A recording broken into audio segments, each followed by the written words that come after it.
تشكيل وش ظهر يابا ميسي البلد حضر. يا نهار اسود، يا نهار كنسل رورو البلد بقى. يلا ادينا يا ميسي اديني. عاش يا زميلي عليه 2 بلندور طرش.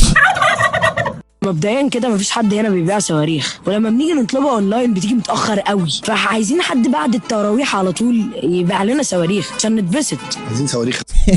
انت شايف الناس بتاع ايجيبت، شايف مشاكلهم عامله ازاي. اكتب على حاجه، احنا عندنا الاطفال قد كده مش بيمسكوش صواريخ، بيمسكوا قنابل. صاروخ من اللي هو الكبير ده يولعوه يقوموا راميينه. بص بقى، يجي في واحده، يجي في موتوسيكل يولع وايجزي. وده حصل على فكره، يولعوا في محل ايزي. بس برضه الحكومه شايف وصلت ان الحكومه تنزل بالليل اي حد بتلاقيه ماشي في الشارع تفتشه ليه معاه صواريخ بياخدوه. انت متخيل؟ بجد على فكره والله ما ترول، بجد الكلام ده بيحصل وحصل قدامه والله. انت بقى ايه، خلي بالك لما حد يحرز لك علبه صواريخ في جيبك من غير ما تاخد بالك، حاسب.